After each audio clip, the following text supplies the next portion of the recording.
Importante sesión en nombre de Dios y de la patria. Damos inicio a esta primera sesión de la Comisión del Trabajo y Previsión Social, que corresponde a la primera también del periodo legislativo 2024.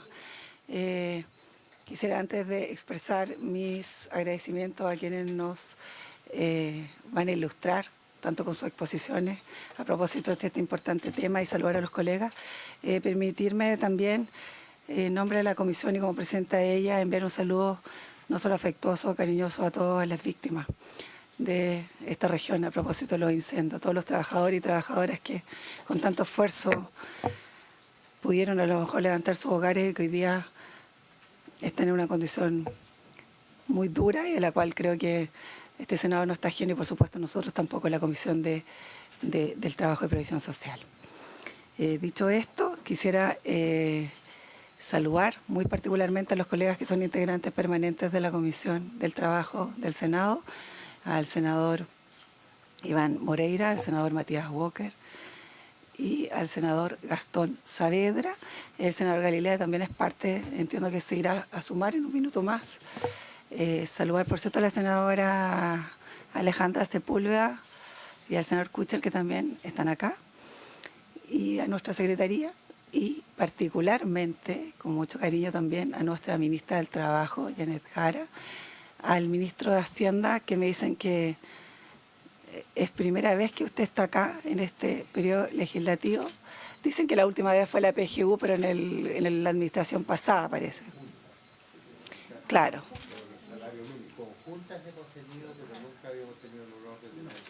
Muy bien, así que le agradecemos su presencia, ministro Marcel, que sea provechosa, que nos traiga buenas noticias.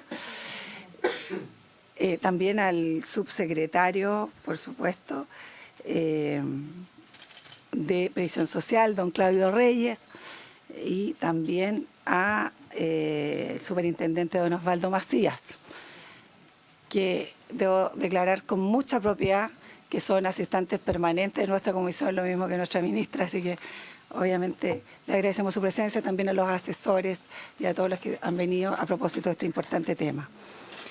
Antes de dar inmediato, digamos, lectura a lo que es el objetivo, quisiera pedirle a nuestra secretaria que nos dé razón si es que hay cuenta o no. Sí, presidenta, una cuenta, muy brevemente. Se han recibido los siguientes documentos. Un oficio de la Cámara de Diputados y Diputadas, en el cual informa la nómina de integrantes de la Comisión Mixta para referido al proyecto sobre inclusión laboral de personas con discapacidad y asignatarias de pensión de invalidez. Diputado Jorge Guzmán, diputada Ana María Bravo, diputada Marlene Pérez, diputada Camila Rojas, diputada Marisela Santibáñez. Informar también que ingresó a nuestra comisión, a la tabla, el proyecto de ley iniciado en moción de los senadores señora Carvajal, senadores Coloma, Moreira, Saavedra y Walker, que modifica el Código del Trabajo en materia de regulación de la jornada ordinaria de trabajo de choferes de carga terrestre interurbana. También se recibió un oficio del subsecretario del Trabajo, señor Giorgio Bocardo, en que adjunta un informe sobre el funcionamiento de los programas que promuevan la contratación de personas con discapacidad en empleos permanentes. También llegó un adendum del Consejo Consultivo Previsional referido a la opinión técnica vinculada al proyecto de ley que reforma el sistema de pensiones, que está en tabla del día en esta sesión. Y finalmente, también respecto del proyecto de reforma previsional, ya se recibieron 2 solicitudes de audiencia, de la Sociedad de Fomento Fabril y de la Asociación Gremial de Asesores Previsionales. Nada más, presidenta. Muy bien, gracias, Pilar. Ofrezco la palabra respecto de la cuenta o algún punto vario que quiera hacer referencia a algún senador o senadora. ¿No? No, yo solo me voy a permitir un minuto para dejar planteado un tema que ya lo hemos hecho saber tanto al ministro de Educación, pero no hace mucho sentido hacerlo también a la ministra del Trabajo y también al ministro de Hacienda, que fue parte de la discusión bien importante del presupuesto. Y esto tiene que ver con la situación de las manipuladoras de alimentos. Tenemos en esta sala a Alejandra Alarcón, a Susana de Villar y a Ingrid, quienes son dirigentes del Sindicato Manipuladores de Alimentos de la Quinta Región, pero también hacen eco de lo que está sucediendo a nivel nacional. Muchas de las empresas que no renovaron sus licitaciones debieran haber dado curso a los finiquitos de los trabajadores y trabajadoras. Lamentablemente, muchas de ellas hoy día están solicitando llegar a acuerdos con las manipuladoras de alimentos a fin de poder fraccionar sus finiquitos y que se les conceda un plazo que incluso llega a junio para poder acceder a los montos adeudados, sin perjuicio además que las cotizaciones previsionales y otras no han sido cubiertas. Este es un tema que lo planteamos al Ministerio de Educación, porque esto efectivamente lo encabeza la JUNAEF a propósito de la contratación que se hace con los particulares, pero creemos necesario dejar el punto porque evidentemente esto transgrede las normas laborales, pone en una situación muy desmejorada a las manipuladoras, quienes por sí mismas es muy difícil afrontarlo cuando hay que denunciar una empresa que incluso se ha declarado en quiebra y hacer efectivo, digamos, las garantías que en los contratos se dan al Estado. Entonces, es una debilidad que persiste, que hoy día se está extendiendo a las regiones de Ñuble, a la región de la Araucanía, a la región de Coquimbo, a la región de Biobío, a la región de Valparaíso y la metropolitana, zona norte y zona sur. Entonces, dejando planteado esto, vamos a llegar a los antecedentes, le queremos agradecer a las dirigentes y vamos a emitir entonces un oficio a ver si podemos darnos cuenta de aquello y gustosamente le damos la palabra a la ministra Jara, que nos va a hacer referencia a este punto.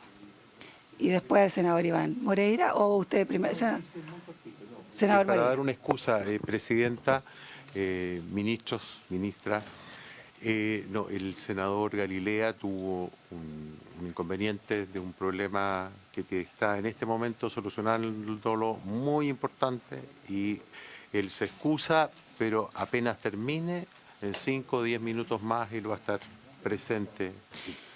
Gracias, senador Moreira, por la excusa del senador Galilea. Ministra Jara.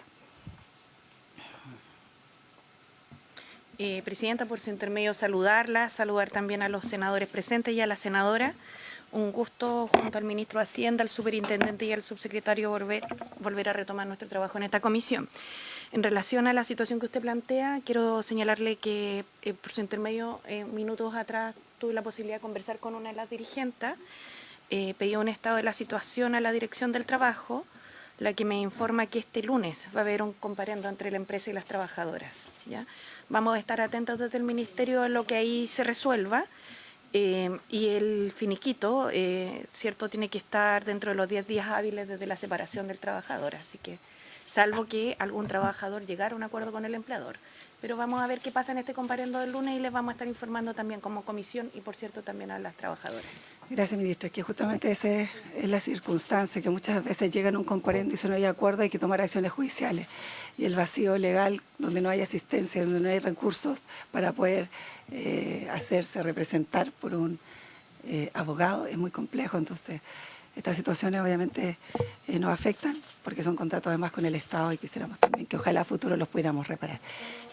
Sí, ministro, por supuesto. Es que es bueno el tema que usted plantea y quiero contarle que tenemos un proyecto en conjunto con el Ministerio de Justicia para este año fortalecer la Corporación de Asistencia Jurídica en materia laboral, que tiene una defensoría laboral, así como también levantar un tercer tribunal laboral en la región metropolitana, porque sabemos que hay sobredemanda, digamos, y las causas se están demorando más de lo debido.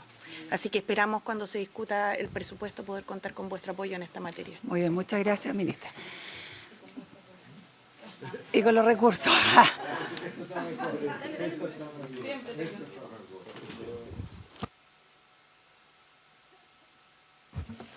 Bien. Muy bien. Bueno, entrando ya en materia, objeto de esta sesión, saludamos al senador doctor Juan Luis Castro, también presente, que se suma también a esta sesión, que ha sido convocada, como ya lo habrán visto, con el objeto de recibir tanto la ministra de Previsión Social y Trabajo, quien expondrá los principales objetivos del proyecto de ley que crea un sistema mixto de pensiones y un seguro social en el pilar contributivo, mejora la pensión garantizada universal y establece beneficios y modificaciones regulatorias que se indican, según lo establece también el boletín 15480-20 13 y quien también, ¿no es cierto?, ya lo decíamos, está en compañía del ministro de Hacienda, que me imagino, no sé si trae una presentación o va a exponer también el ministro.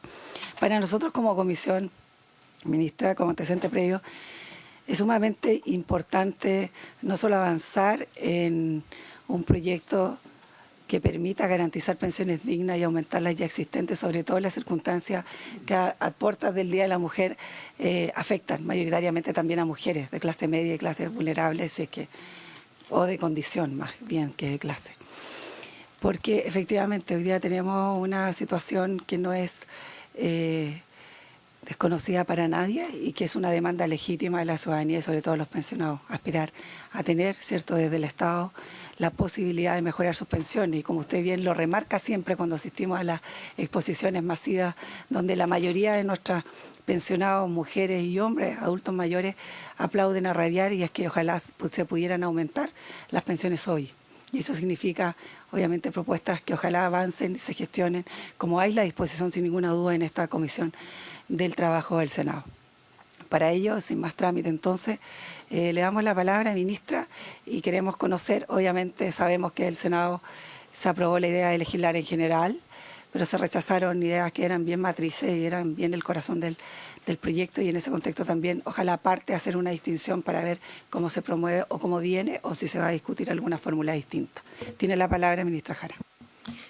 Bueno, Presidenta, por su intermedio contarles que traemos una presentación bastante integral que la vamos a abordar las 4 autoridades que nos encontramos aquí presentes, tanto el superintendente como el subsecretario, el ministro de Hacienda y la suscrita.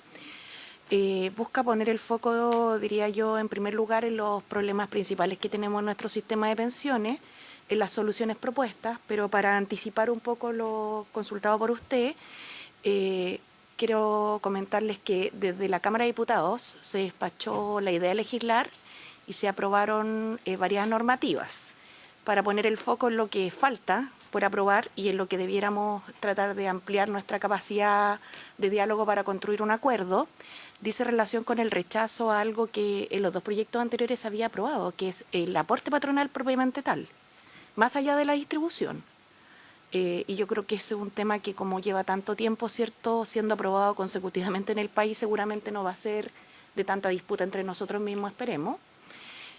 Sin perjuicio de aquello, la distribución propiamente tal del 3% de un seguro social y un 13,5% a capitalización individual, adicional es lo que no quedó aprobado tampoco, y así como tampoco quedó aprobado la creación de un inversor público de pensiones que se regiría por las mismas normas de los inversores privados bajo la ley de sociedad anónima, aun cuando se fundamentó mucho respecto de la libertad de elegir, pero se restringió solamente entre privados. Esos son los 3 elementos más sustantivos que no se aprobaron. Sí se aprobó en materia de beneficios, la creación de los beneficios asociados al seguro social, pero sin financiamiento. Se aprobó en la reorganización industrial, o sea, con el término de la AFP, con una licitación en la parte de la administración, con inversores solo privados en la parte de la inversión, el cambio del sistema de comisiones comisiones por sueldo o por flujo, como se llama, a comisiones por saldo, el cambio de los multifondos a fondos generacionales, en lo sustantivo, más un seguro de lagunas de cesantía. Entonces, hay una gran parte del proyecto que tiene cierta aprobación.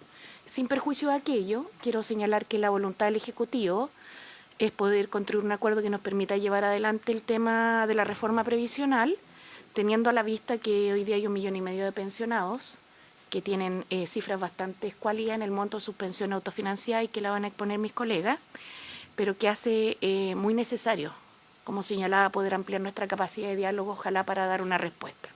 La presentación tiene 7 temas que están divididos entre sus antecedentes generales, las características y las limitaciones propias del sistema de pensiones chileno, dado su excepcionalidad en los sistemas de seguridad social, ¿no?, donde el tema de los riesgos se aborda de manera individual, muy al contrario de lo que es la esencia de la seguridad social, y buscando, cierto, tener un sistema algo más compensado, un poco más ponderado y un poco más alineado con los sistemas internacionales.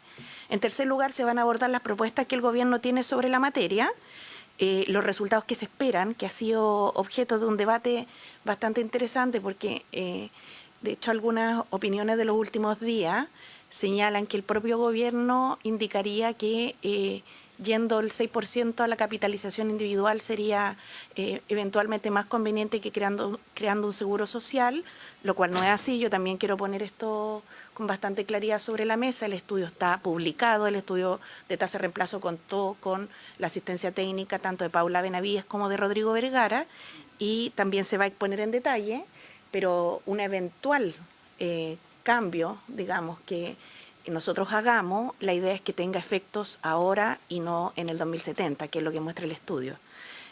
La gobernanza de esta propuesta en términos de industria, voy a entregar al tiro la palabra. O sea, voy a terminar el tiro. Tiene la palabra, señora. Hoy día, nosotros tenemos una hora de discusión. Este es un tema que da para mucho. ¿Ah?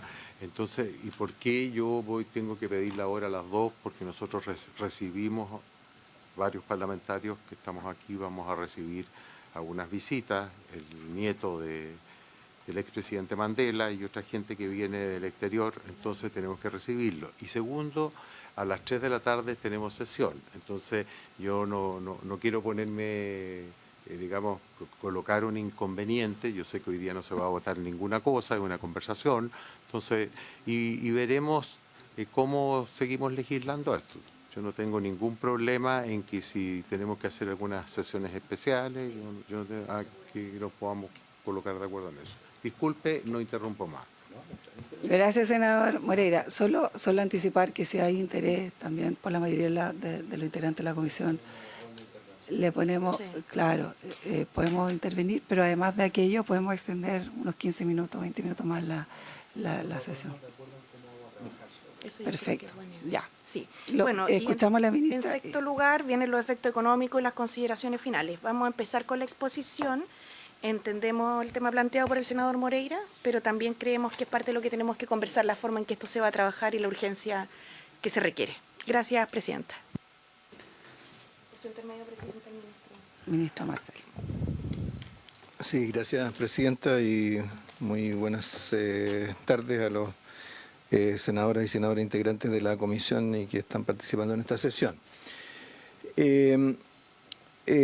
Tenemos esta presentación que es bastante extensa, a lo mejor no nos va a alcanzar con esta sesión, ¿cierto? Pero proceda nomás, ministro, para todos es de sumo relevante escuchar esta presentación. Claro. Hay una cuestión que es importante tener claro respecto de esta presentación, que es lo siguiente. Dado que, como decía la ministra, en la Cámara de Diputados se aprobó algo que no es, que a diferencia de lo que se dijo en su momento, no es un cascarón vacío, sino que es como un queso suizo, en el sentido de que tiene muchos vacíos. ¿Ah? Los que somos de Ñuble conocemos el queso fresco y el queso añejo nomás. Bueno. Lo que quiero ilustrar con esa metáfora es que en la Cámara de Diputados no es que se hayan votado a favor bloques de cosas y en contra otros bloques, sino que en algunos casos se votó en contra de una norma general y se votó a favor una norma específica. Por ejemplo, en el caso del Seguro Social se votó en contra de la cotización del 6%, pero después se votó a favor del rol del Seguro Social en la igualación de beneficios de hombres y mujeres. Se aprobaron normas generales, o sea, normas permanentes, sin su normas transitorias. Entonces, por ejemplo, hay el tope de imponibilidad, por ejemplo, se aprobó sin la norma transitoria, el aumento del tope de imponibilidad. Entonces, de acuerdo a eso, apenas se aprobara la ley, tendría que entrar a regir el aumento del tope de imponibilidad completo. En otros casos se aprobaron normas transitorias sin sus normas permanentes. ¿Ah? Entonces, nosotros pensamos mucho cómo estructurar esta presentación, porque ¿cierto? No podemos exponer solo lo que aprobó la Cámara de Diputados. De modo que lo que traemos es una presentación que básicamente refleja los planteamientos del Ejecutivo al momento en que se produjo la votación en la Cámara de Diputados, incluyendo algunos compromisos que se hicieron para desarrollar otros temas. ¿Ya? Entonces, a propósito de que tenemos, ¿cierto?, la prensa, qué sé yo, que especula, el 3-3 y todo eso. O sea, acá lo que está planteado es la última posición que ha tenido el Ejecutivo. Eso sin perjuicio de lo que en el curso de la discusión en esta comisión, ¿cierto?, pueda acordarse en distintas materias, ¿no? Entonces, Ministro, pero para eso para que se entienda la entendimiento, o presentación. sea, la exposición es la última presentación hecha en la Cámara de Diputados. O ¿Y sea, más que la última presentación. o sea, digamos, cómo se resolvió luego de aquello? Digamos, es el estado situacional diagnóstico. Tenemos una Exacto. lámina al final que hace Perfecto. el resumen de cómo se votó. ¿Ah? ¿Ya? Exactamente. Ahora, partiendo entonces por la presentación, da la casualidad que este año se cumplen 100 años de sistema de pensiones en Chile. ¿Ah? Porque la Caja de Previsión de Empleados Particulares y la Caja del Seguro Obrero se crearon en el año 24, en 1924.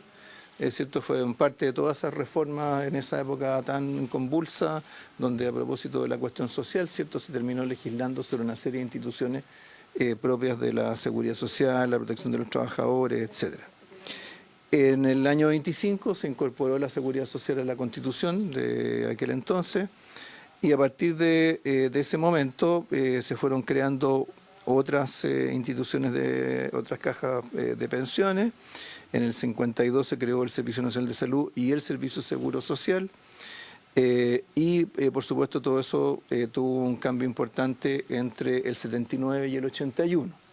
En el año 79 hubo una reforma paramétrica en el sistema de pensiones antiguo, donde se cambiaron muchas cosas que la gente asocia al sistema de pensiones antiguo, por ejemplo, las perseguidoras, las jubilaciones a edades más tempranas, etc. Todo eso se cambió en el año 79, todavía sin introducir el régimen de capitalización individual. Eso vino después en la reforma del 81, cierto, que creó este régimen, y a partir de ahí se generó una larga transición que recién está concluyendo ahora, recién concluye más o menos el próximo año, que es cuando se va a terminar de jubilar el último de los trabajadores que alcanzaron a cotizar en el sistema antiguo. Ese sistema siguió más o menos inalterado, con muy pocas modificaciones, hasta el 2008, cuando se aprueba, ¿cierto?, la reforma que crea el Pilar Solidario. Ahí también incluimos una foto de la Comisión Marcel para no olvidarla. El joven de pelo oscuro, es el de pelo oscuro soy yo. Y luego el 2015, ¿cierto?, se convocó a la Comisión Bravo, que generó un conjunto de propuestas que eventualmente redundaron en el proyecto de reforma del segundo gobierno de la presidenta Bachelet, que se presentó en el 2017. Como sabemos, ese proyecto no prosperó. Luego, en el 2021, el gobierno del presidente Piñera presentó otro proyecto de reforma que tampoco se aprobó, pero sí en enero del 2022 se aprobó, ¿cierto?, el reemplazo del Pilar Solidario por la pensión garantizada universal, y en el 2023 se aprobó la ley corta de la PGU, que permitió materializar, ¿cierto?, las coberturas que se esperaban para la PGU. La actual reforma, ¿cierto?, se introdujo como proyecto, me parece que fue en noviembre del 2022, así que ya, ¿cierto?, totaliza más de un año de tramitación, y cuyo trámite en la Cámara de Diputados concluyó en enero pasado. Ahora, ¿cierto?, esto lo que muestra es que los sistemas de pensiones tienen desarrollos que son de largo plazo, y las decisiones que se toman a veces tienen impacto en 10, 20, 30 o 40 años en el futuro. Pero justamente por esa razón es importante entender qué es lo que buscan hacer los sistemas de pensiones. Y en general, ¿cierto?, lo que la literatura, la práctica recoge es que los sistemas de pensiones buscan hacer tres cosas. Primero, prevenir el riesgo de pobreza en la vejez, porque, ¿cierto?, la pobreza en la vejez es particularmente dramática, ¿cierto?, todas las necesidades que tienen las personas. En segundo lugar, mantener continuidad de los ingresos de los trabajadores desde el empleo, ¿cierto?, desde los ingresos de su vida laboral activa a sus ingresos como pensionados. Y en tercer lugar, mitigar riesgos de contingencias que afectan a los ingresos, como es, ¿cierto?, la discapacidad, las enfermedades profesionales, etc. En principio no hay un sistema o un mecanismo de acumulación que sea capaz de resolver estas tres cosas simultáneamente. un sistema que entregue una pensión básica uniforme, con cargo fiscal, por ejemplo, probablemente va a resolver el problema de prevenir el riesgo de pobreza en la vejez, pero no va a resolver el problema de continuidad de ingresos, ¿cierto? Porque tiene que hacerse cargo de la continuidad de ingresos de personas que ganan mucho más que los ingresos de subsistencia. La continuidad, cuando se busca asegurar continuidad de ingresos, no necesariamente se logra resolver el problema de prevenir el riesgo de pobreza en la vejez, ¿cierto? Porque una persona pobre posiblemente habrá cotizado menos, habrá acumulado menos fondos y es probable que su situación, mirando solo el tema de ahorro obligatorio, ¿cierto? Probablemente su pensión va a ser aún más baja que los ingresos bajos que tenía como trabajador. Y los riesgos de contingencia no se resuelven con ninguna de estas dos cosas, no se resuelven ni con ¿cierto? Un beneficio uniforme, ni con un ahorro obligatorio, porque las contingencias, ¿cierto? Involucran una necesidad de apoyo que a veces es mucho más temprana, y por lo tanto tiene que tomar la forma más parecida a un seguro. Entonces, por eso en el mundo, hoy día, ¿cierto? Los sistemas de pensiones no son uniformes, tienen distintos mecanismos, se estructuran a través de distintas alternativas, donde, ¿cierto? En un primer nivel los esquemas públicos y solidarios buscan generar pensiones básicas, focalizadas, mínimas. En un segundo nivel están los esquemas obligatorios y contributivos, que pueden ser, ¿cierto? De carácter de reparto, de capitalización individual, de capitalización nocional, esquemas de puntos o esquemas privados de contribución definida o de beneficio definido. Y en un tercer nivel están los esquemas voluntarios y contributivos. Y los países han ido en general moviéndose en la dirección de combinar estos distintos mecanismos.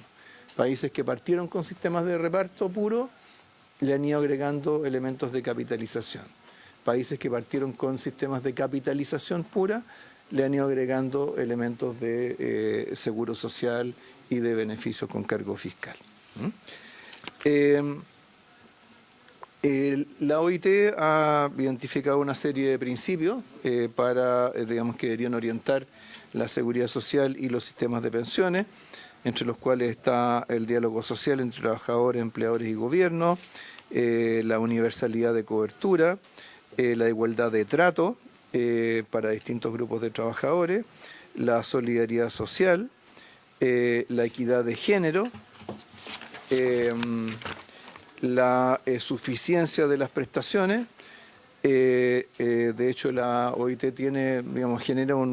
propone un cierto estándar para los temas de tasas de reemplazo, eficiencia y costos administrativos razonables, participación social en la gestión, que el Estado asuma una responsabilidad general en la buena gestión de las instituciones y de los servicios, independientemente de si administra o no los sistemas de pensiones, y la sostenibilidad financiera. Todos esos son principios a los cuales, ¿cierto? Nosotros, o sea, el Estado de Chile y sus organizaciones de trabajadores y de empleadores contribuyeron en su momento, ¿cierto? A través del diálogo que se produce en la Organización Internacional del Trabajo. Ahora, la sostenibilidad de los sistemas de pensiones, que es el último punto que mencionaba, requiere, ¿cierto?, tener una mirada de largo plazo, y requiere ponerle números, ¿cierto?, a través de lo que se llaman modelos actuariales, donde se combina la demografía con datos económicos. Y esto permite evaluar la sostenibilidad financiera de los sistemas y la estabilidad de sus beneficios. Y es interesante que estas dos cosas son complementarias entre sí. Sistemas que están muy cargados, ¿cierto?, al aporte del Estado o al reparto, se van a preocupar más de la sostenibilidad financiera. Sistemas que están más cargados al ahorro obligatorio se van a tener que preocupar más de la sostenibilidad de los beneficios, o sea, cómo va a evolucionar la tasa de reemplazo del sistema, porque uno puede tener un sistema que parte, ¿cierto?, como... no voy a citar un ejemplo de la hípica porque me han estado vinculando al tema, pero que parte muy rápido, muy bien, pero que van perdiendo impulso en el camino. Entonces, esto que es lo que nos dice que los sistemas de pensiones tienen que ser sostenibles financieramente en el tiempo, que es lo que asegura justicia intergeneracional, de manera que ninguna generación se enfrente a un desequilibrio significativo entre sus beneficios y contribuciones a través de distintos mecanismos.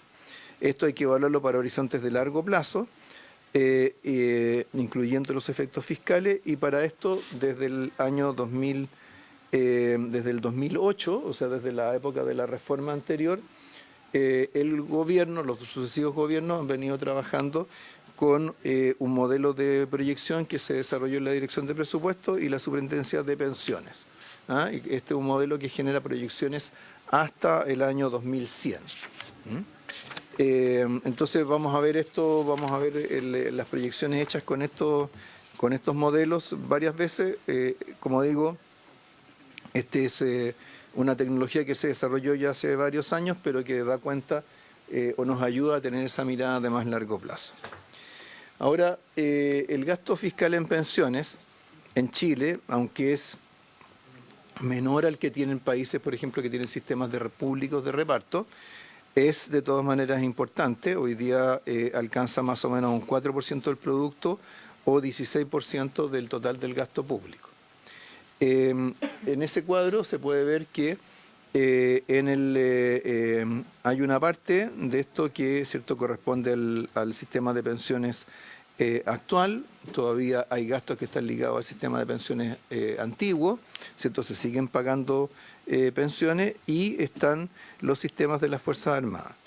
Si uno ve en la columna del 2023, ¿cierto?, puede ver que las pensiones del IPS van disminuyendo, ¿cierto?, porque hay un stock de jubilados del sistema antiguo que obviamente se va reduciendo porque van falleciendo, ¿cierto?, las personas, mientras que en el caso de el sistema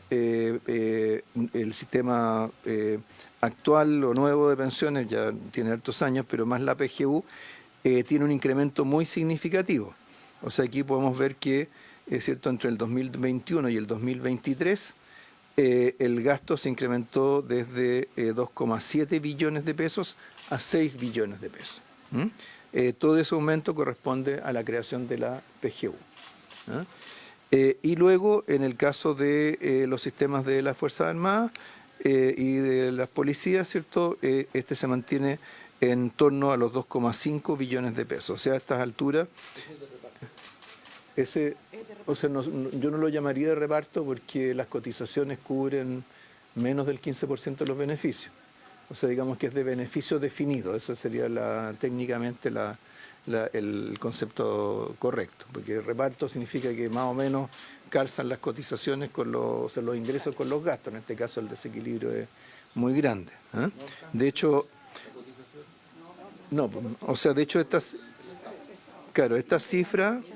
esta cifra refleja lo que pone el Estado por sobre las cotizaciones del personal en actividad. ¿Ya?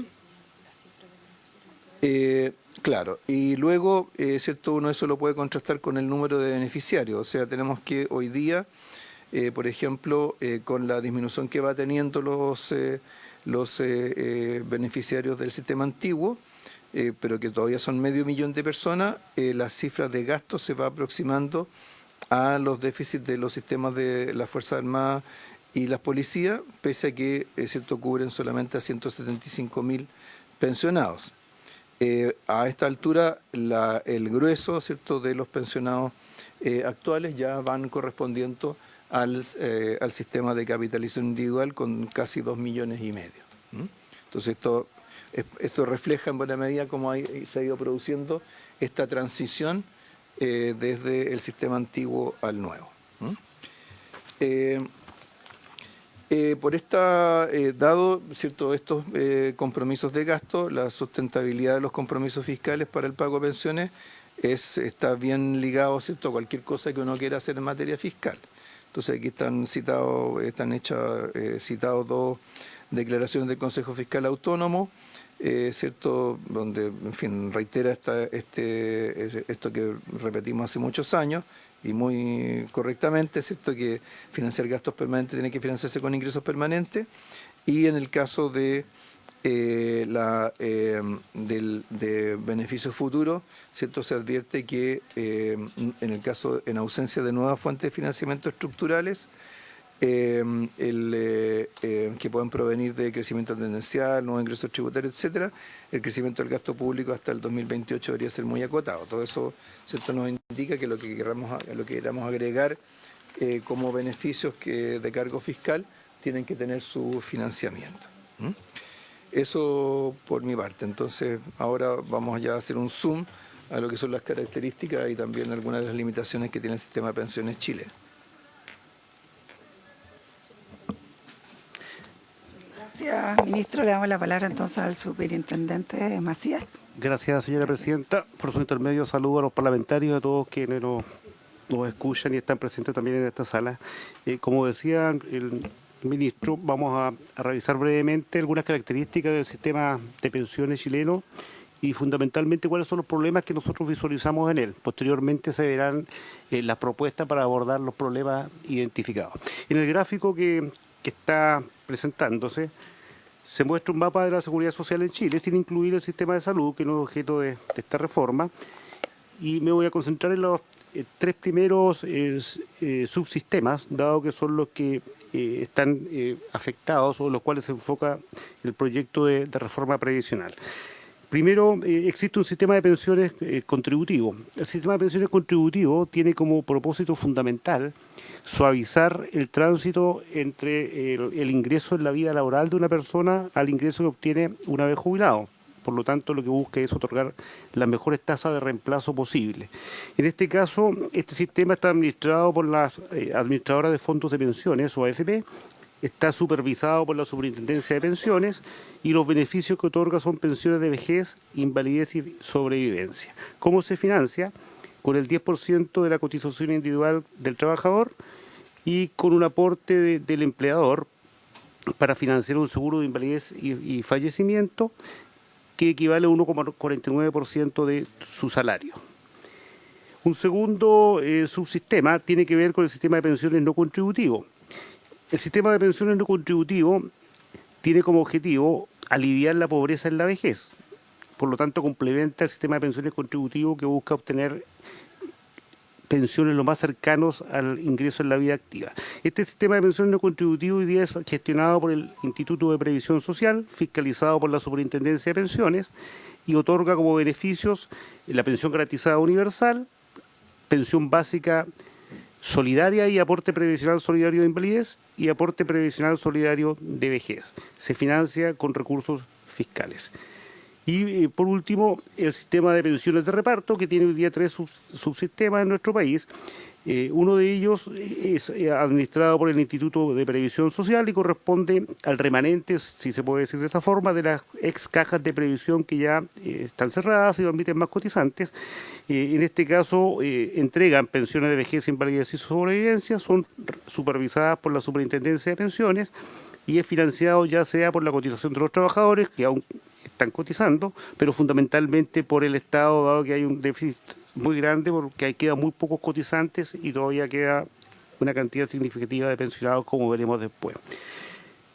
Existen otros dos subsistemas, el de DIPRECA y el de CAPREDENA, que son fiscalizados por la Contraloría General de la República, que cubre a los funcionarios de las Fuerzas Armadas y de Orden, y las prestaciones que otorgan son también pensiones de vejez, invalidez y sobrevivencia. Se financia en parte con la cotización de los funcionarios de esas entidades armadas y por el fisco. Sabemos que su mayor parte está financiado por el fisco, dado el déficit que se produce entre las cotizaciones y las prestaciones.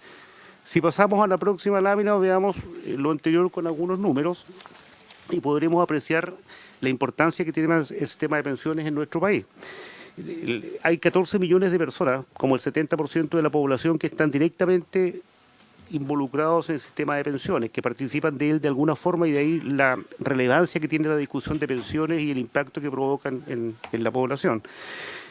Primero, en el sector izquierdo observamos el pilar no contributivo. El pilar no contributivo, que es un elemento fundamental de nuestra seguridad social, señalábamos que partió el 2008 y fue complementado el año 2022, tiene aproximadamente 2,4 millones de beneficiarios ya, de los cuales 470.946 son personas que nunca han contribuido y que sin embargo gracias a esta pensión garantizada universal pueden tener un ingreso que les permita llevar de mejor forma su vejez, 470.000.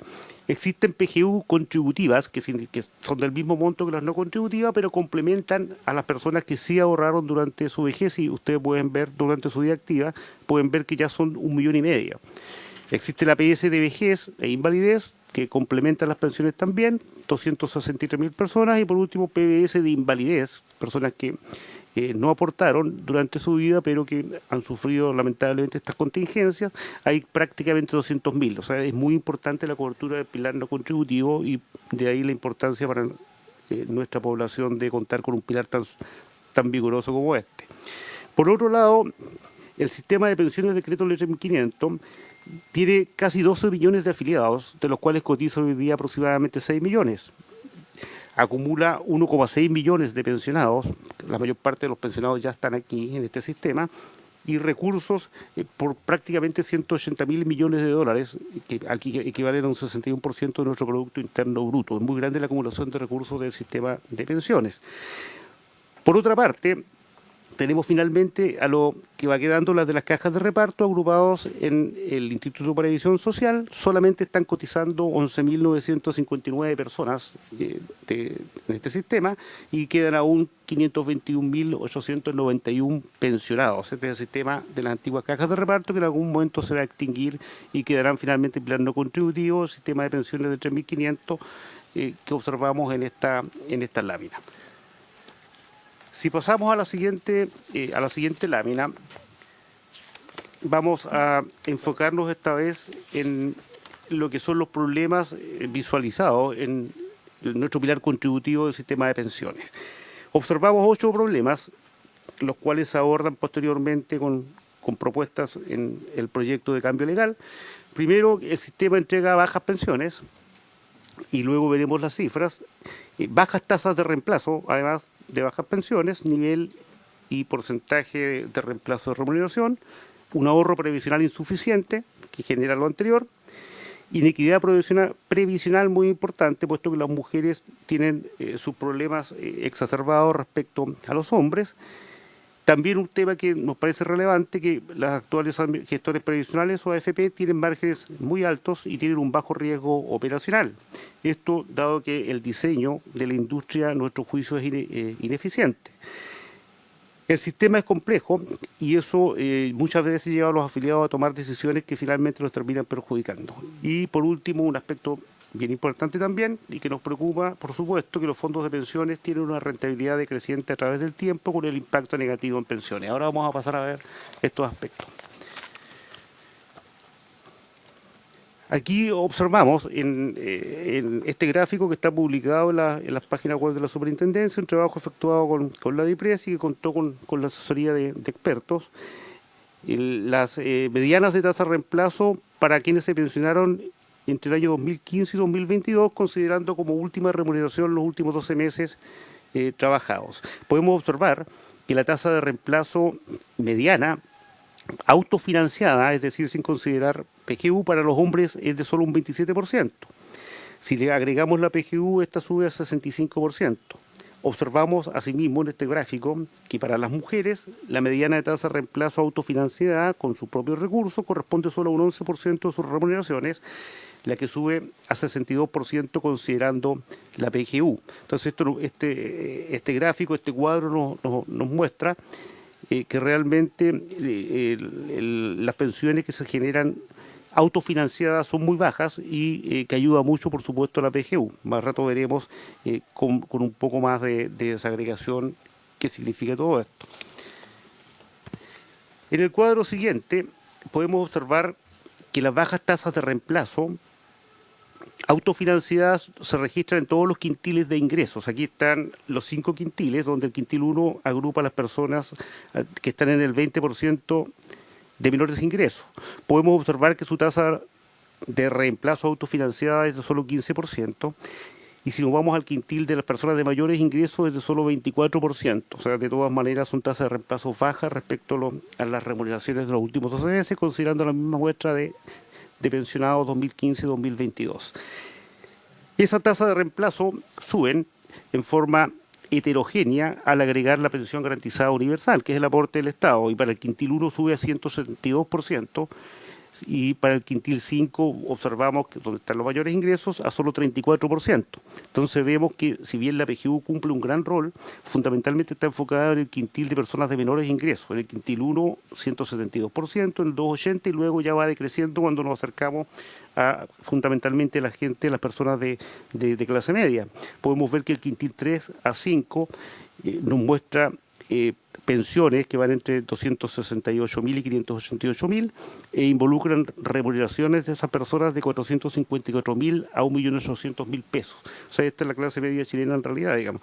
Por lo tanto, ahí hay un problema que la PGU no está solucionando, que ayuda mucho, pero no soluciona, por lo tanto hay un problema pendiente ahí, digamos.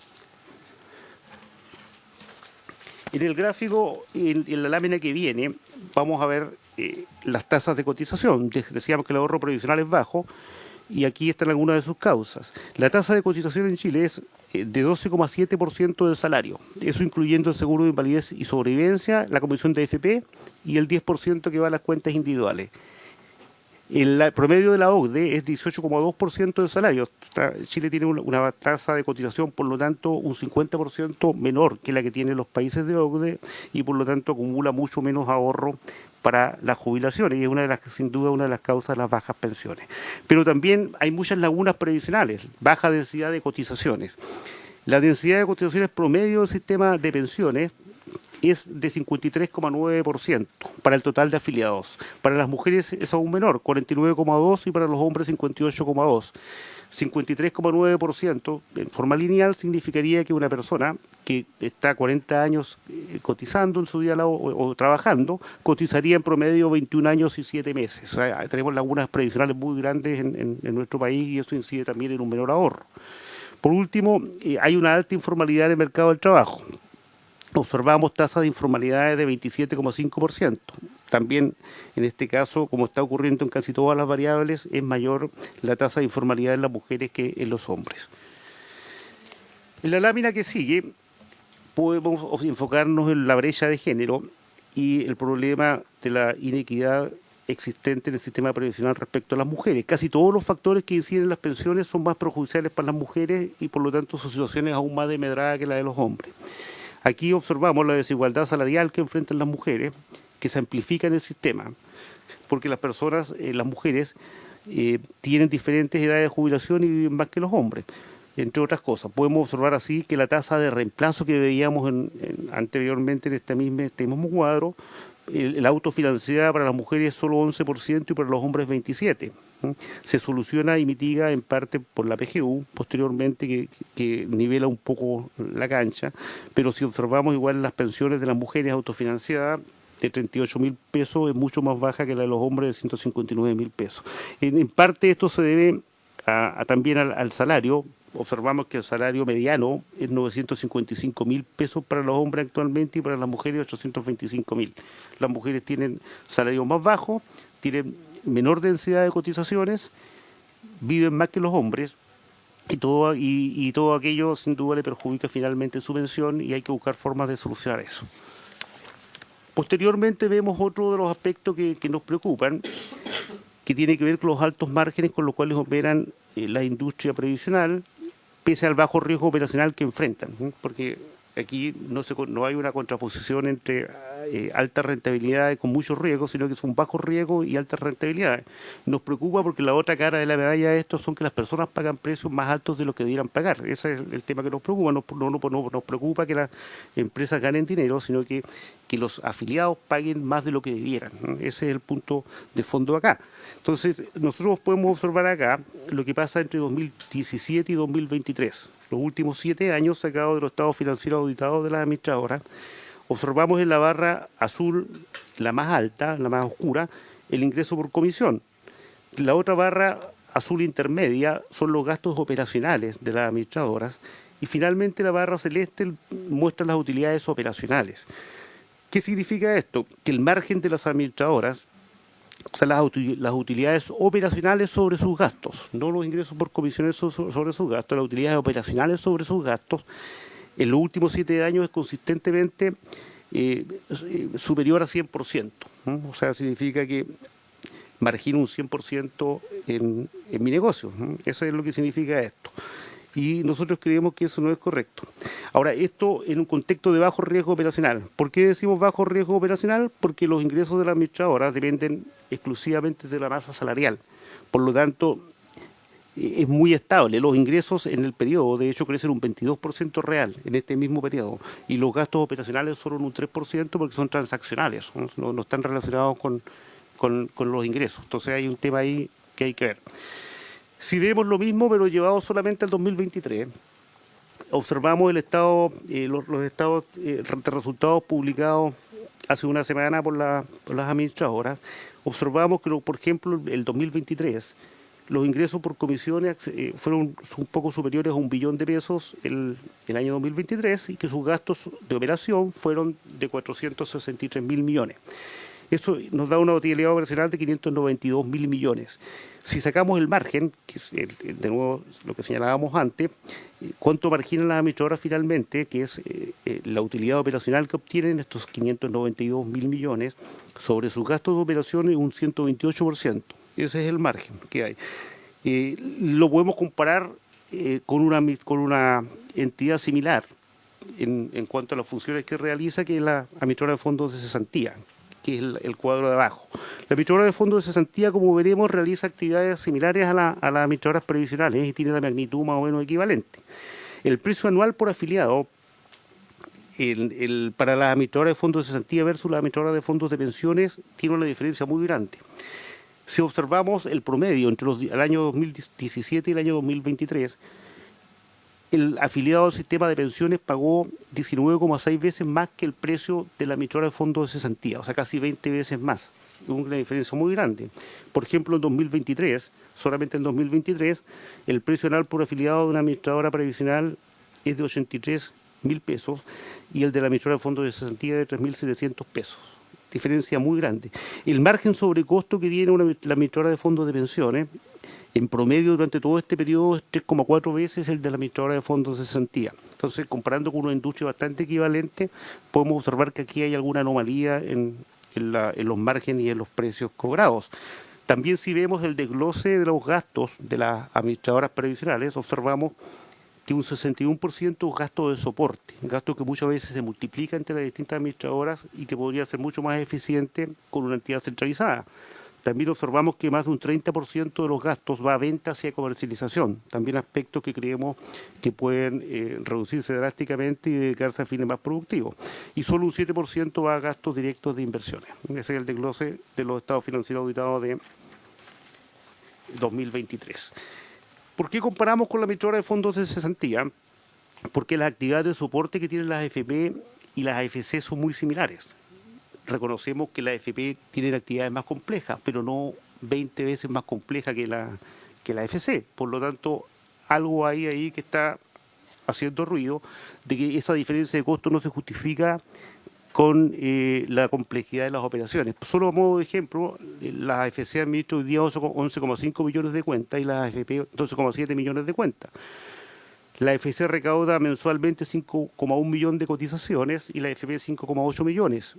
Los trámites de beneficios, la AFC realiza casi 1,5 millones de trámites de beneficios de baja complejidad en el año, de baja complejidad, y la AFP 230.000 más o menos aproximadamente al año, de los cuales 100.000 son de baja complejidad y 130.000 de mayor complejidad. La AFC paga 230.000 beneficios al mes y las administradoras 900.000. La AFC tiene 2 millones de atenciones presenciales y cubre 50 centros urbanos. A su vez, la administradora de fondos previsionales tiene 2,6 millones de atenciones presenciales y cubre también 50 centros urbanos. A las atenciones telefónicas, en la AFC 600.000 y la AFP 1,5 millones. O sea, vemos magnitudes grandes, similares, un poco mayores en la AFP, pero no para justificar una diferencia de precios como la que existe. Por otra parte, si vemos otra dimensión de los ingresos, aquí en este gráfico mostramos el ROE, que es la rentabilidad sobre el patrimonio, y observamos que la rentabilidad sobre el patrimonio el año 2023, por ejemplo, de las administradoras fue de un 20%. Sin embargo, si ustedes ven el gráfico de la derecha, pueden ver los ROE o la rentabilidad sobre el patrimonio. Esta es la utilidad sobre el patrimonio de cada una de las administradoras, que son 7, y ven que hay disímiles resultados. Por ejemplo, pueden ver que hay administradoras que tienen más del 50% de rentabilidad. Y aquí hay un aspecto que es necesario señalar. Los ROE son números contables, que son la utilidad partido por el patrimonio. Sin embargo, están alterados cuando se han producido situaciones de compra y venta o fusiones en la industria. Cuando se producen compras y ventas o fusiones, como fue en el caso de la administradora de fondos de pensiones, se produce un activo denominado activo intangible. Esto significa que el que entró, el que compró la administradora de fondos de pensiones, pagó un valor económico mucho más alto que el valor contable. Eso queda reflejado en un activo intangible en el balance de la administradora y se refleja en un mayor patrimonio. Y eso significa que el vendedor, por supuesto, se llevó parte del ROE en la venta. Si nosotros hiciéramos el ejercicio y ajustáramos por esas compras y ventas, por esas fusiones, este ROE sin duda que sería mucho más alto. Por ejemplo, solamente por un ejemplo, la administradora de fondos previsionales Habitat no tiene compras y ventas ni fusiones y tiene un ROE de 45%. Modelo, la misma situación y tiene un ROE de 56%. Cuprum tiene, podían tenido fusiones y su ROE está entre 10 y 12%. O sea, el ROE de 20% contable es mucho menor que el verdadero ROE que han tenido la administradora de fondos previsionales en los últimos años. Entonces decimos esto nuevamente, porque no es un tema de que las empresas ganen dinero, si eso es algo legítimo, sino que debe haber un precio justo porque los afiliados al sistema previsional están comprando un producto obligatorio y lo correcto es que paguen el precio que corresponde por el servicio, y eso es uno de los aspectos que se trata de corregir. ¿Qué problemas vemos entonces en la industria de AFP? Que observamos estas utilidades y estos márgenes. Vemos inercia de los afiliados al atributo de la AFP, específicamente insensibilidad a cambios en precios. Solo hay muchos ejemplos, pero a modo de referencia, una vez que se transcurren los 24 meses, por ejemplo, desde la licitación de nuevos afiliados, donde los afiliados quedan libres para cambiarse de administradora, solo un 5% de aquellos se han cambiado en los 3 años siguientes y un 6% a los 6 años. En general, los afiliados se cambian muy poco de administradora, aunque haya cambios de precios. Los ingresos de las AFP son un porcentaje de la masa salarial, por lo tanto es un ingreso prácticamente asegurado. En cambio, los costos son transaccionales por cada afiliado, por lo tanto hay un desacople importante entre ingresos y costos. La operación descentralizada genera problemas. No se pueden aprovechar adecuadamente las economías de escala, como si las aprovecha la administradora de fondos de cesantía. Hay costos de ineficiencia de interoperabilidad entre las administradoras, puesto que tienen que coordinarse entre ellas para que optimizar mucho las operaciones, por ejemplo, para que no haya multiafiliación, que una persona no puede estar en 7 FP, entonces hay procesos para que no esté multiafiliado, o los rezagos, no se puede estar cotizando en todo FP al mismo tiempo. Entonces, todo ese tipo de actividades genera costos e ineficiencias que una entidad centralizada no los tendría. Y observamos altas barreras a la entrada, excepto para la licitación de nuevos afiliados que ha permitido el ingreso de 2 administradoras. Por último, observamos que la gestión de inversiones y cuentas son actividades de una naturaleza completamente distinta y no tienen por qué estar integradas como están hoy día, es posible separarlas. También observábamos que el sistema de pensiones es complejo para las personas no entienden bien cómo funciona el sistema, sin embargo se les entregan algunas decisiones que finalmente los lleva a tomar en general malas decisiones para ellos. Algunos ejemplos, el traspaso de fondos. Aquí observamos los traspasos de fondos entre los multifondos, que en general las personas lo asimilan a lógicas de corto plazo. La gente cree en general que le pueden ganar al mercado, que ellos pueden anticiparse a las rentabilidades, y eso lo ejercieron activamente durante mucho tiempo. Ustedes pueden ver que el año 2020 prácticamente se movió el 80% de los fondos de pensiones en un año, una cifra increíble e insólita que provocó sin duda efectos muy nocivos en el mercado de capitales, pero sobre todo a los fondos de pensiones.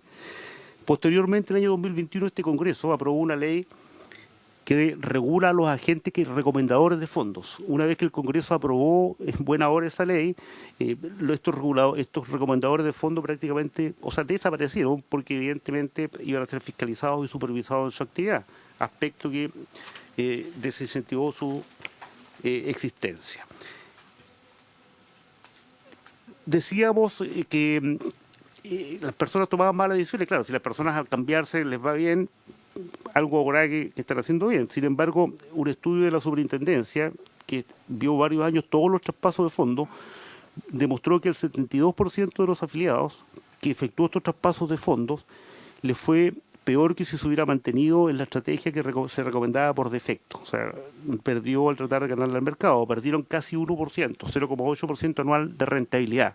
Como 1% anual de rentabilidad implica 20% de diferencia de pensión, estas personas perdieron, si hubieran llegado a toda su vida así, prácticamente un 20% de pensión. Esa es la importancia de tomar buenas o malas decisiones.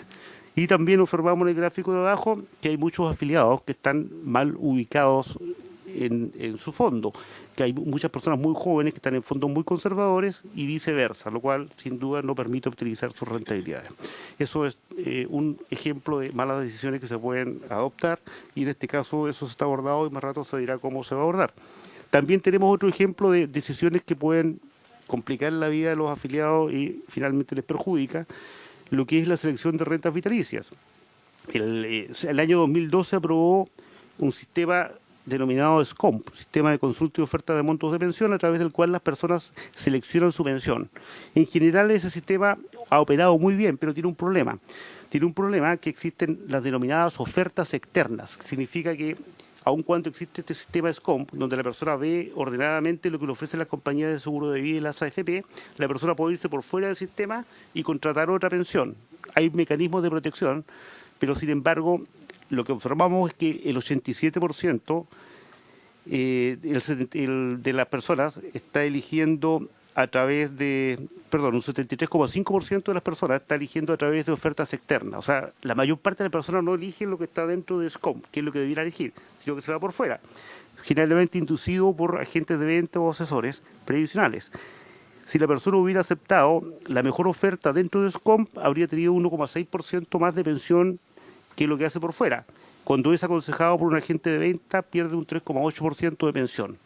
Esto libremente lo hace la persona y lo puede hacer. Sin embargo, aquí el punto que se señala es que por los incentivos que están puestos en SCOMP, las compañías de seguro de vida no hacen la mejor oferta en SCOMP, sino que se guardan para la oferta externa porque ya saben que va a llegar la persona a pedirle un aumento de pensión. Lo que se busca acá es que el esfuerzo se haga dentro de forma transparente y que las compañías de seguros ofrezcan la mejor pensión posible dentro del sistema y no con esta oferta externa que le resta transparencia al sistema y puede perjudicar a la persona. Por último, un aspecto muy importante que viene a continuación nos muestra lo que ha sido la evolución de las rentabilidades. Esto no es ajeno a otros países del mundo en todo caso, pero sí observamos que si bien es cierto, la rentabilidad promedio del sistema de pensiones es de UF más 7,2% al año, vemos cómo ha ido bajando la rentabilidad a través de los años y las décadas. Ahí está marcado con una línea gris y con lo que pasó en la primera década, después la segunda década y así sucesivamente, y vemos que cada vez la rentabilidad de los fondos de pensiones baja aún más y vemos lamentablemente algunos años con rojo, que son rentabilidades reales negativas. Entonces podemos ver que en la década del 80 las rentabilidades anuales eran increíblemente UF más 12%, era otro mundo. El 90 UF más 10 prácticamente y así van bajando hasta que estamos llegando a rentabilidades lamentablemente muy bajas en los últimos años. También es un aspecto clave, porque como señalábamos antes, cada punto de rentabilidad a lo largo de la vida influye en un 20% en la pensión de la persona. Por eso es importante también modernizar la regulación de las inversiones y uno de los aspectos que toca esta reforma también y que se expondrá más adelante. Hasta aquí llegamos con esta parte de la presentación. Muchas gracias, superintendente Macías, también al ministro y a la ministra. La verdad es que por cuestiones de tiempo no podemos abordarlo todo, pero sí me gustaría terminar al menos, y le planteo a la ministra lo siguiente, que pueda generar el enunciado de las propuestas del gobierno y luego abrir el espacio de las preguntas. Ya tengo 3 inscritos y tenemos hasta las 2 de la tarde, 15 minutos más y tal vez otros días es que podemos. Y sería, entonces, ministra, para concluir entonces con las propuestas en general. Bueno, gracias, presidenta. En función de los temas que aquí se han presentado y que más allá de lo que a uno le gustaría, están basados en datos concretos, digamos. O sea, el tema de las pérdidas en relación a los cambios multifondos es algo que ha ocurrido. así como también lo que ocurre cuando las personas toman la oferta externa en materia de la modalidad de pensión. Tenemos una realidad concreta que hay que abordar. Por eso las propuestas del gobierno vienen en primer lugar en un aumento de las pensiones autofinanciadas de forma sustentable para actuales y futuros jubilados a través del Seguro Social, como lo hemos conversado. En segundo lugar, se busca elevar el monto y la densidad de las cotizaciones, para lo cual se propone, ¿cierto?, un aumento en el tope imponible de forma gradual y un seguro de lagunas de cesantía como mecanismos principales, ¿ya? Se propone también reducir las brechas de género, considerando que el monto de las pensiones de la AFP de las mujeres, la mediana es de 38.000 pesos. O sea, estamos hablando de un drama bastante profundo, y para eso básicamente hay dos mecanismos principales. El primero de ellos, aquel que aborda las diferencias en las expectativas de vida entre hombres y mujeres, y en segundo lugar, un incentivo a la cotización previsional que se hace a través del reconocimiento de las tareas de cuidado. Venía además en el seguro un fortalecimiento de lo que se denomina el bono por hijo, pero cuando lo que se destina al seguro social va bajando, hay beneficios que van quedando también en el camino, y ese beneficio es uno de los que se ha perdido. Para esto se propone la creación de un seguro social, un fondo integrado de pensiones financiado a través de la cotización del 3% de los empleadores, que busca alinearnos con los sistemas OCDE en términos de tener un sistema mixto, que es lo que existe en el 83% de los países dentro del pilar contributivo. Se busca además elevar el retorno, ¿cierto?, de los aportes al sistema, para lo cual dentro de la organización industrial se promueven cambios en el sistema de multifondo a fondos generacionales, que sin perjuicio de que lo vayamos a abordar con posterioridad, sí, solamente déjenme decir que da una capacidad mayor de invertir con una mirada puesta en el largo plazo, porque en vez de que una persona esté seleccionando el multifondo, el fondo generacional lo que hace es incorporar a la persona en función de su edad a un fondo que, en la medida que es más joven, tiene mayor exposición a los riesgos, y más adelante en la edad, más conservador. Y por tanto el inversor tiene una capacidad de ahorro también, o de inversión más bien dicho, de más largo plazo. Se fortalece la libertad de elección. La idea es que existan más operadores en este sistema, en el ámbito de la inversión, y además existe una alternativa pública con igualdad de reglas, y en definitiva reducir la exposición a los riesgos a las que se ven expuestos los afiliados. Hay varias medidas que van en ese sentido. Esto forma parte de las ideas centrales de las propuestas que aborda el proyecto de ley, Presidenta. Muy bien, muchas gracias, ministra. Vamos a abrir inmediatamente entonces la palabra. Tengo 4 inscritos. Tenemos 15 minutos o 20. En primer lugar, Matías Walker. Segundo, el diputado Saludamos Gaspar Rivas. Tercero, el senador Edwards. Cuarto, la senadora Alejandra Sepúlveda. ¿Hay alguien más para enfocarnos en los tiempos que quisiera intervenir de los senadores o diputados? No. También. Bueno, le damos la palabra al senador Matías Walker. Gracias, Presidenta. Le propongo mucho respeto que partamos por los senadores de la Comisión de Trabajo. Agradecer al Ejecutivo la completa exposición. Creo que es muy importante partir por el diagnóstico. Todos sabemos cómo funciona el sistema de seguridad social en nuestro país. Algunos nos recordamos de la asignatura de seguridad social en la universidad. Exactamente. Pero siempre es importante partir por el diagnóstico. Si estamos acá en segundo trámite legislativo, es porque los diputados de nuestra bancada de demócratas aprobaron la idea de legislar, y eso permite un segundo tiempo de una discusión que esperamos sea más pausada, más técnica que la que tuvo la Cámara de Diputados, y con menos pasiones y con datos encima de la mesa. Por eso lo que primero quiero proponer, Presidenta, en estas breves palabras, es que podamos conformar una mesa técnica. Acá hemos escuchado a David Bravo, que presidió la Comisión Asesora Presidencial del Gobierno de la Presidenta Bachelet, a Josep Ramos, destacado economista, que viene más bien de un mundo de centro-izquierda, que podrían perfectamente conformar una mesa técnica que nos ayude a clarificar los números que están encima de la mesa. Se puede sumar Salvador Valdés, o sea, gente que ha estado trabajando en este tema durante mucho tiempo, y otros nombres que puedan sugerir obviamente el resto de los colegas, y que nos ayuden a determinar los números. Ha sido muy controvertido el informe de la propia superintendencia que entregó Cristóbal Uneus, y otros expertos que dan cuenta que al año 2070, con la fórmula del gobierno, tendríamos tasas de reemplazo menores y no mayores si es que solo destinamos el 3% de cotización a cuentas individuales. Sería bueno que tuviéramos una mesa técnica para ver esos números. Nosotros como demócratas, y bien lo saben los ministros, hemos propuesto una fórmula mixta que creemos que puede aumentar las pensiones actuales y futuras, que es destinar un porcentaje mayor, un 4,2% a cuentas individuales y un 1,8% a un seguro de longevidad para financiar las pensiones desde los 85 años. Sé que algunos han cuestionado estos números legítimamente.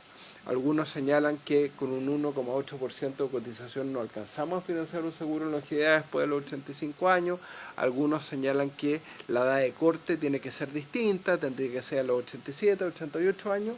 Veámoslo, discutámoslo. Yo sé, por ejemplo, que el senador David Sandoval, que ha trabajado mucho tiempo en los temas del adulto mayor, de la bancada de la UDI, también ha propuesto lo del seguro de longevidad. Lo propuso en su momento Horizontal como centro de estudios que está ligado a OPE. Distintos actores han planteado lo del seguro de longevidad y yo sé que el subsecretario de Seguridad Social, Claudio Reyes, en la Cámara de Diputados habló de crear una comisión que me imagino ya está trabajando, auscultando y modelando este seguro de longevidad. ¿Qué significa en términos de cotización? Porque obviamente que eso permitiría mejorar las pensiones entre los 60 y los 85 años en el caso de las mujeres y 65 y 85 años en el caso de los hombres. Pongamos esas propuestas encima de la mesa, modelémonos. Yo creo que es muy importante estar tranquilos que la fórmula que finalmente se acuerda va a aumentar las pensiones actuales y futuras. Nosotros tenemos la mejor disposición a trabajar en esa línea. Yo dejo lamentablemente integrar esta comisión en 1 o 2 semanas más, pero voy a seguir obviamente participando, así como lo está haciendo hoy día la senadora Sepúlveda, que va a integrar esta comisión también, el senador Castro y otros senadores que podamos participar, de manera que ojalá, a diferencia de lo que ocurrió en la Cámara de Diputados, el proyecto llegue lo más consensuado posible a la votación en la sala y por fin podamos tener una reforma de pensiones, cuestión que no logramos ni el gobierno de la presidenta Bachelet ni el gobierno del presidente Piñera. Gracias, presidente. Muy bien, muchas gracias, senador Walker. Vamos a hacer la palabra, entendemos que hay muy poco plazo, así que sean súper breves, si se puede. 3 minutos. Diputado Gaspar Rivas tiene la palabra. Gracias, senadora. Perdón, presidente. Yo no me voy a tomar más allá de 3 minutos. Quiero agradecer la oportunidad de poder participar en la comisión. La mitad de ese tiempo lo voy a utilizar para hacer una brevísima, muy breve exposición de cómo llegamos al concepto de seguridad social. Todo esto partió hace 140 años en Europa, en Alemania. Después de la unificación de Alemania, el despegue industrial de ese país generó un problema con la cuestión social. Y eso generó también que las ideas marxistas de Carlos Marx tomaran un auge tremendo en Alemania. El entonces canciller alemán Otto von Bismarck, monárquico, conservador y tremendamente antisocialista, intentó detener el avance del socialismo en su país y hizo la típica fórmula: censura, detención, cárcel, cerraba periódicos, encarcelaba dirigentes socialistas, y eso no sirvió. Es más, generó un caldo de cultivo para que más fuerza tomaran esas ideas. Luego, en la década de 1880, Bismarck se dio cuenta que tenía que cambiar el eje, y lo que tenía que hacer era tomar las banderas del socialismo marxista e instalarlas en la sociedad alemana. Y durante los años 1880 generó lo que es el concepto de seguridad social con la primera ley del mundo de accidentes laborales, la primera ley del mundo de pensión de invalidez y el primer sistema de reparto solidario con sistema de jubilación. Yo soy partidario del sistema de reparto solidario porque creo que es lo básico en una sociedad. No soy partidario tampoco de este modelo económico neoliberal.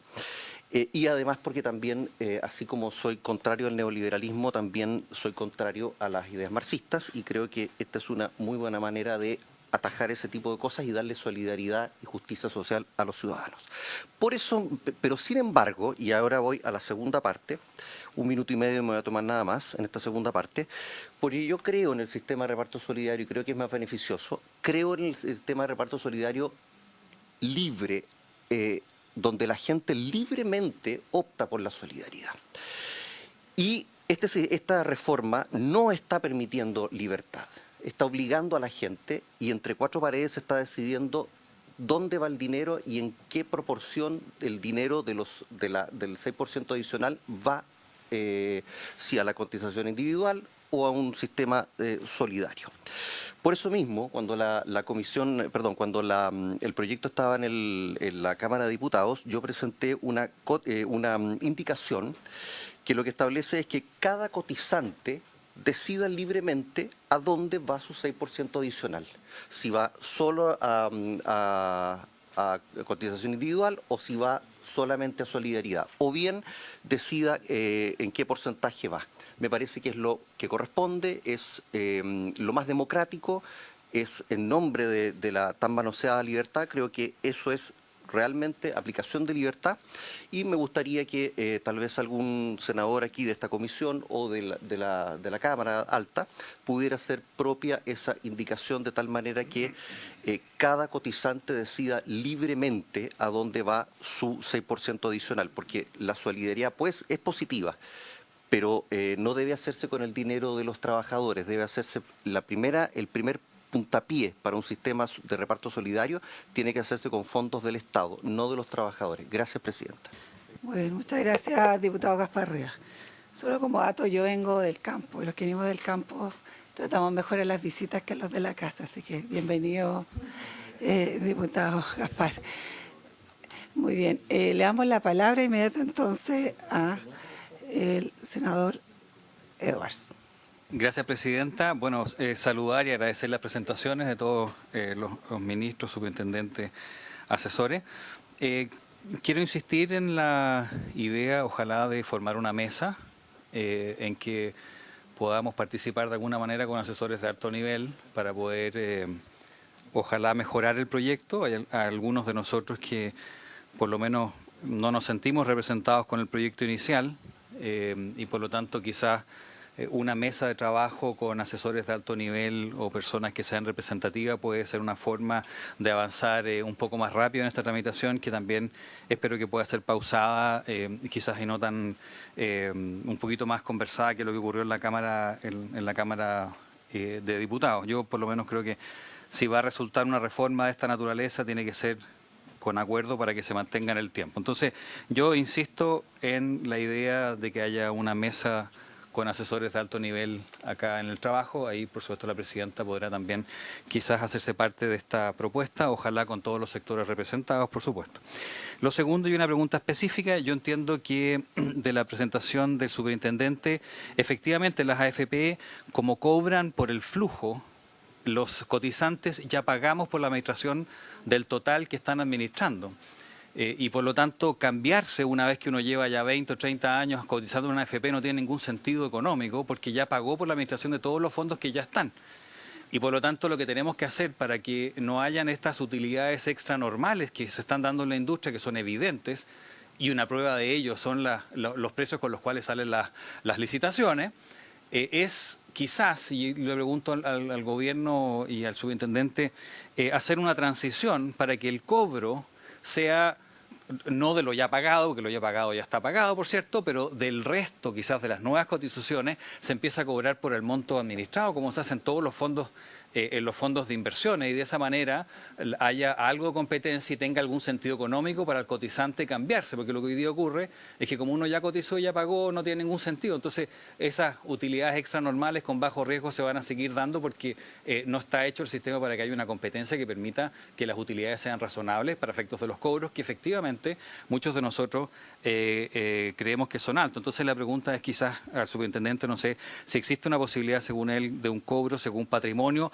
de lo que venga en el futuro, no de lo ya pagado, porque eso ya se pagó, pero que permita que haya un cobro razonable respecto y no los cobros que parecen ser muy altos. Pero insisto, lo más importante, creo yo, para efecto de esto es que ojalá haya apertura al gobierno en no insistir en el proyecto inicial y que también haya apertura en hacer un trabajo, una mesa en que podamos cada uno de nosotros estar representados con asesores de alto nivel para poder avanzar quizás en lo que ojalá sea un acuerdo, pero que por lo menos de lo que hemos visto probablemente habría que hacerle hartos cambios para que ese acuerdo se produjese. Gracias, presidente. Bueno, muchas gracias, senador Edwards. El senador Moreira pidió 30 segundos antes de darle la palabra a la senadora. Solamente quiero decir, esperamos darle la bienvenida en los próximos días. Bueno, para que entendamos un poco con la venia de la presidenta, aquí se va a producir un cambio por un acuerdo político, nos va a tocar a nosotros como oposición liderar esta comisión. Para esos efectos, se supone que después del 11 o del 12 de este mes hay cambio y esperamos nosotros asumir el 17 o el 18 de marzo. Y obviamente hemos explicitado de que tenemos la mejor voluntad de escucharlos a todos. Aquí todos pueden participar, pero nosotros siempre marcamos la diferencia con la Cámara de Diputados en cómo se vean las cosas acá. Con mucho respeto, no con descalificaciones, podemos tener opiniones distintas, pero aquí no descalificamos a nadie. Y esa ha sido la conducta permanente de esta comisión.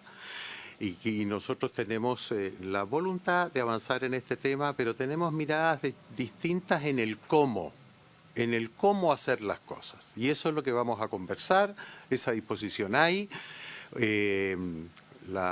La presidenta ha hecho un gran trabajo en esta comisión y yo quiero señalarle que yo de los 10 proyectos del gobierno y del trabajo los he votado a favor. Y hemos buscado consenso. Esto es un desafío muy grande para nosotros porque tenemos visiones distintas.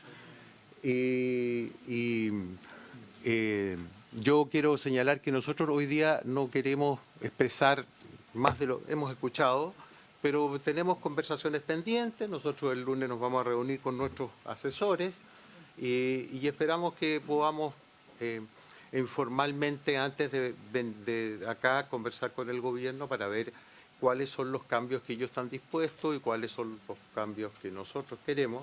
No es hoy día el momento y por eso que nosotros con el senador Galilea queremos no profundizar en el tema hoy día porque esto es una discusión que tenemos que verla. Pero aquí voluntad política, todas las opiniones se van a escuchar, todas. Los vamos a recibir todas. Y nosotros, no sé si será una infidencia lo que voy a decir, pero nosotros hemos conversado con el senador Saavedra, el senador...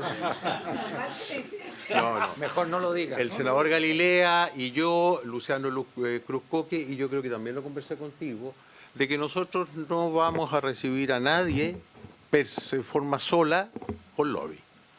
Nosotros vamos, quienes quieran conversar con nosotros, aquí vamos a estar todos.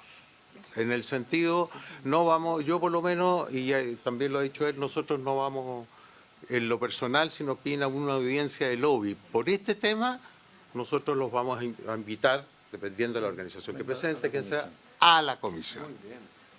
Eso es. Oiga, bueno, ya que se ha planteado el tema de los tiempos, efectivamente vamos a estar con un cambio, probablemente por lo que decía la secretaria, en la segunda o tercera semana. Toda la disposición ha sido el tenor de esta comisión. No solo las 40 horas, también el aumento de sueldo mínimo, ley CARI, un teletrabajo han sido fruto de discusiones bien, diría yo, sentidas, pero también con un sentido colectivo que hace distinguir a esta comisión. Así que no me cabe duda que va a caber la persona del senador Moreira que viene como el futuro presidente. Bueno, adelantándonos en ese tema, quisiera saludar a la senadora Alejandra Sepúlveda, que ha pedido la palabra y que va a ser integrante permanente también de esta comisión. Bueno, muchas gracias. Que siempre ojalá debiera haber una mujer también. Gracias, presidenta. Sí, muchas gracias. Primero agradecer al Ejecutivo, ¿no? Yo creo que ha sido una muy buena exposición. además con la lógica del tiempo, ¿no? Que es tan importante para ver cómo hemos avanzado, cómo hemos retrocedido en las políticas públicas, pero además con números. Que yo creo que lo más interesante en esta comisión es cómo colocamos números, ¿no es cierto?, a cada una de las decisiones que hoy día podamos tomar. Y en eso, para mí es muy importante lo que planteó el ministro de Hacienda en relación a lo que ocurrió el 2008 y este sistema de modelación que se hizo, ¿no? Y que no ha sido ni discutido ni observado, ¿no?, por ninguno de los otros gobiernos que ha utilizado esta metodología. Por lo tanto, yo creo que sería importante en algún minuto saber cómo se construye para que ninguna de las cifras o ninguno de los modelamientos que nosotros podamos tener aquí sean, yo diría, cuestionados. Cuestionado puede ser que de alguna manera podamos tener algunos matices, pero si entendemos la modelación, vamos a saber, ¿no es cierto?, que esas cifras son las reales, no solo del quien gobierna, ¿no?, sino porque este proceso ha pasado ya por varios presidentes de la República. Lo segundo es que a mí me cuesta renunciar a las cosas, a mí me cuesta como renunciar a decir, mire, parto de aquí o parto de allá. A mí me interesaría saber, ¿no es cierto?, el primer modelo que presentó el gobierno, esto del 6% de cotización, entendiendo que a lo mejor no hay piso político. Pero ¿qué dejamos de hacer? Y a mí me interesa saber, ¿no es cierto?, en base a esto, ¿qué dejamos de hacer? Porque si conversábamos ahora recién, raya para la suma, ¿qué es lo que queremos? Es que las pensiones suban, ¿no es cierto?, que las pensiones suban, que tengamos además mayor igualdad, y lo voy a decir con mi género, ¿no es cierto?, mayor igualdad con las mujeres, porque es brutal la diferencia. Y lo tercero, la sostenibilidad en el sistema, que son esas tres cosas que yo diría deberían ser la base de lo que nosotros deberíamos votar. Y sin duda, ¿no es cierto?, que hoy día estamos hablando del 12 al 13% o al 10% que hoy día tiene, o al 10,5% del mercado de capitales. Entonces, yo creo que sería muy interesante, por lo menos para mí, saber qué es lo que estamos perdiendo al no tener ese 6% en términos del seguro social, y cómo a partir, ¿no es cierto?, de la disminución, yo no voy a decir a priori, mire, yo quiero el 3, el 2, el 4, no. O sea, si tenemos el 6, ¿qué es lo que vamos a hacer? ¿O qué es lo que haríamos? Y cómo a partir de eso se reduce, ¿no es cierto?, las posibilidades de efectivamente mejorar las pensiones, a dónde va la diferencia y qué es lo que ocurre con esa diferencia y en cuánto tiempo. Entonces, creo que a mí me interesaría eso, Presidenta. Yo toda la disposición, concordamos en que no íbamos a recibir a nadie, ¿no es cierto?, en términos individuales por lobby, sino más bien en la comisión, que es lo que corresponde, para ninguna suspicacia ni ninguna complicación, pero además con toda la disposición, porque esto lo está esperando la ciudadanía en forma urgente. Eso, Presidenta, gracias. Bien, yo solo como antecedente previo, recordemos que queda una parte de la presentación aún sin terminar, por tanto, exactamente, y conociendo un poco el tenor de lo que ha pasado, también la próxima semana, por supuesto, quedan convocados para ese término y para continuar también con las observaciones y la metodología, que sin duda va a quedar abierta a lo que decidan como comisión el futuro. Senador Gastón Saavedra me ha pedido la palabra. Gracias. No, lo primero sobre el método. Habemos 5 responsables políticos acá que tenemos que tomar decisiones, y eso es lo que hay. Y por tanto yo voy a ser inflexible en eso, sí. Nada de sacar las decisiones afuera de esas mesas de alto nivel, no.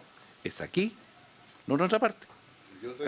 Cada uno tenemos nuestros equipos de asesores, perfecto, pero sacarlo de acá no.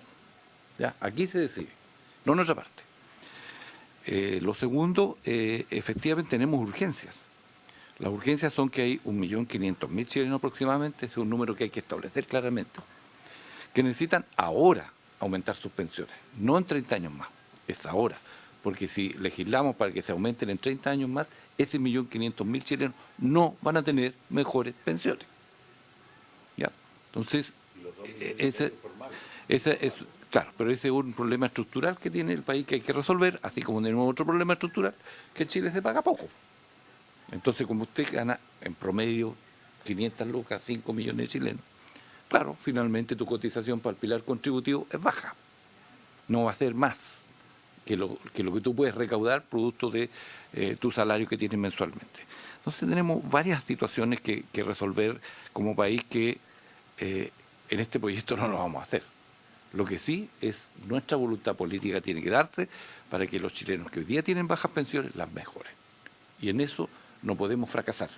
ni podemos obstruir un proceso de debate y de acuerdo democrático para que ese 1.500.000 chilenos pueda tener ahora mejores pensiones. Y de acuerdo con la pregunta que hace por su intermedio presidenta, la senadora Alejandra Sepúlveda, es sincerar los números, es decir, mire, si tenemos 3 puntos, alcanza para esto.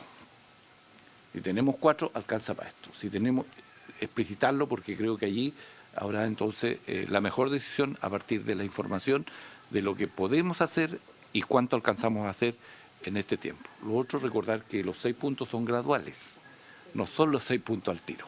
Entonces esto tiene un largo periodo de por lo menos 5 años, ¿será? A lo menos 6 años. 6 años.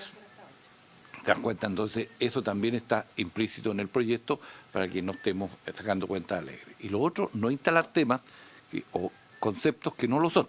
Se fue el diputado lamentablemente. Los 6 puntos no son de los trabajadores, ni siquiera existen. Y eso hay que decirlo con todas sus letras. No existen porque no está creado, no está aprobado.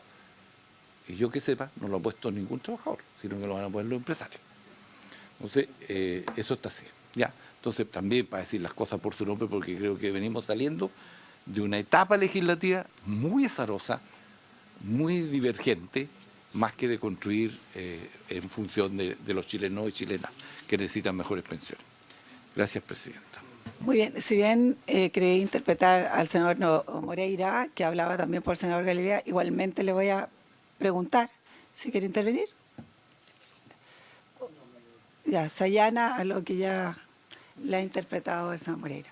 Yo, en razón del tiempo, creo que todos tenemos aquí no solo las ganas, sino que el objetivo, claro, que es resolver el tema de las pensiones hoy.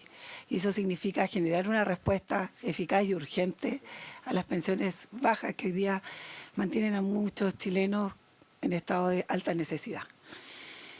Creemos necesario, y creo que aquí hay un compromiso ya expuesto, si pudiéramos avanzar el día de hoy en tener el compromiso de que aumenten las pensiones ahora, sería muy, pero muy positivo. Por lo menos dejémoslo planteado.